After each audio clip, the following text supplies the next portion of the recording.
你知唔知道點樣個老婆先可以令到老公越嚟越旺呢？揾錢越嚟越多呢？佢哋身上咧都有3個共同特點㗎。你聽下我講得啱唔啱？尤其第3個，第一個咧就係老婆咧要識得好好講嘢，老公先會越嚟越旺嘅。經常誇獎自己嘅老公，老公先會越嚟越優秀。咁呢個咧就係心理學上邊嘅期待效應，亦都叫做讚美使人成功。好嘅老公咧都係誇出嚟㗎。而嗰啲唔識講嘢嘅老婆咧，講出嚟嗰啲嘢咧，真係會嚇死人嘅，仲成日咧將離婚掛喺嘴邊，喐親咧就貶低自己嘅老公，講一啲咧好難聽嘅說話嚟打擊佢，仲不停咁樣埋怨嫌棄佢，等成頭家咧都充滿咗負能量。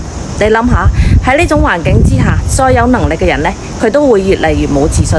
身為妻子，一定要知道良言一句三冬暖，惡語傷人六月寒。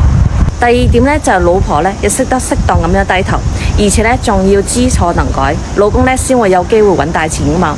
唔係嘅話咧，佢心入邊咧逼住一啖氣，做咩嘢咧都唔順心嘅。但係有好多老婆咧，經常會將一句說話掛喺嘴邊。你如果愛我嘅話咧，就唔好同我講咁多大道理。你如果同我講道理咧，咁就係最大嘅唔講理啦。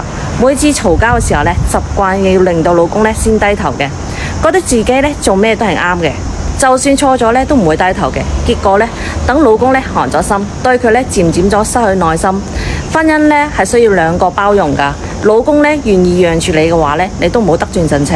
兩公婆嘅日子咧，應該係邊個錯邊個道歉，而且咧知錯能改，下次絕對唔可以再犯。